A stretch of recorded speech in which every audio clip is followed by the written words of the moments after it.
Lithium batteries power our phones, laptops, and electric vehicles. But how is this powerful energy source actually made? Let's explore how a lithium battery is manufactured inside a modern factory. The process begins with raw materials like lithium compounds, graphite, nickel, cobalt, and aluminum.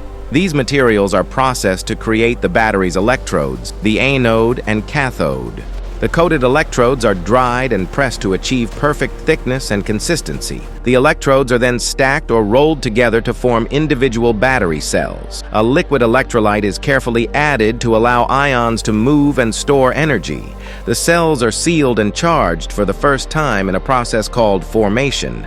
Each battery is tested for safety, capacity, and performance. Once approved, the batteries are packaged and prepared for global distribution. From raw chemicals to powerful energy storage, this is how a lithium battery is made. Technology, chemistry, and precision, powering the modern world.